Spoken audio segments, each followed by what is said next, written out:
Avec 4 amis, nous décidons de nous attaquer au plus haut sommet des Pyrénées françaises, le Vignemale. Hey! Hey!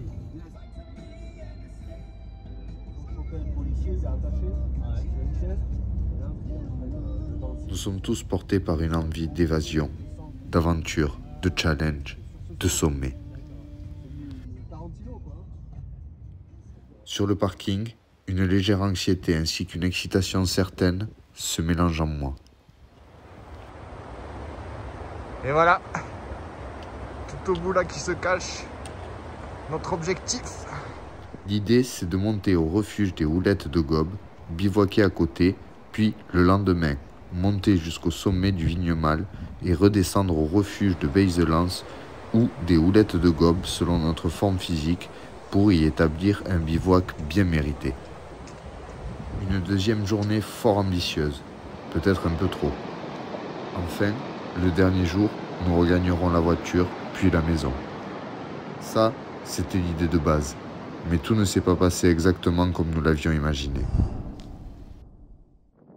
La première journée se passe plutôt bien. Nous passons devant le magnifique lac de Gobe et arrivons sans problème au refuge des Houlettes de Gobe.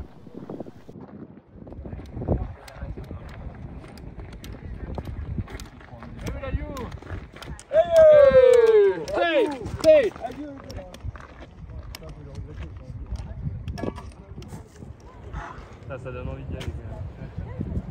Ça tombe bien, on y va quoi.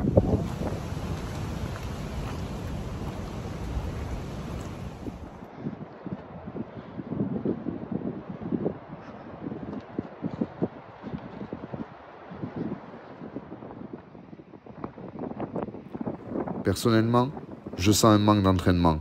Mon cardio a du mal à suivre. Il s'emballe un peu. Mais bon, je suis arrivé à notre premier objectif. Ça devrait le faire. Nous profitons de la vue et discutons de l'itinéraire à suivre pour le lendemain. Le tout autour d'un bon repas et de nos tentes prêtes à nous accueillir pour la nuit à venir. Sinon, je pense que même ça, je j'en ai pas la même.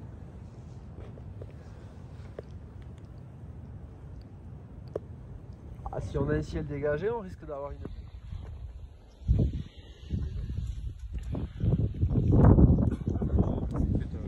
C'est d'autres Pyrénées aussi. Ouais. Mais en vrai, aux urgences, avec pareil. Oh putain.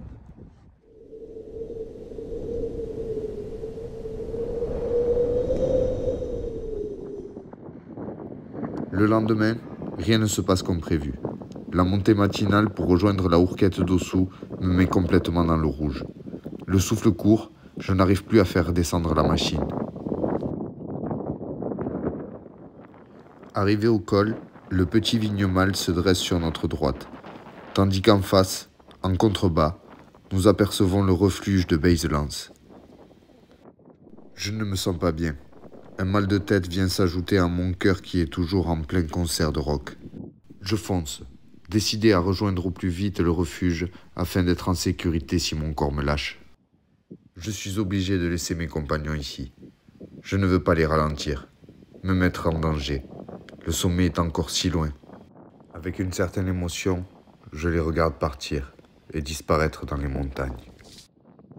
À ma grande surprise, un peu plus d'1 heure après leur départ, je vis apparaître l'un d'eux. Il a préféré rebrousser chemin. Un doute s'était installé en lui au moment de mon abandon.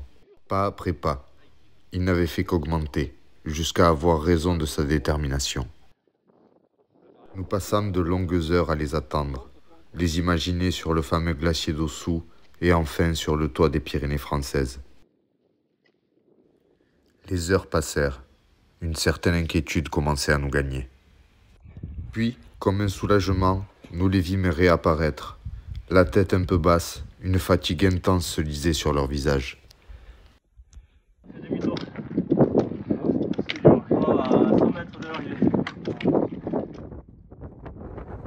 Le Vignemale leur avait échappé pour quelques centaines de mètres. Je pense que mon abandon est pour beaucoup dans l'échec de mes camarades. Ce doute, Cette petite graine que j'ai installée en eux aura finalement germé à quelques pas de notre objectif commun. Nous nous sommes promis de revenir et de réussir. Nous avons tous appris quelque chose sur nous-mêmes. Nous avons tiré les leçons. Nous reviendrons plus forts, mieux préparés, et cette victoire ne sera que plus grande. J'aimerais avoir vos conseils pour mieux préparer notre prochaine tentative et ainsi arriver au sommet. Yeah, man. Merci à vous de me faire un petit retour sur vos expériences de cette ascension. Tout conseil pourra être utile.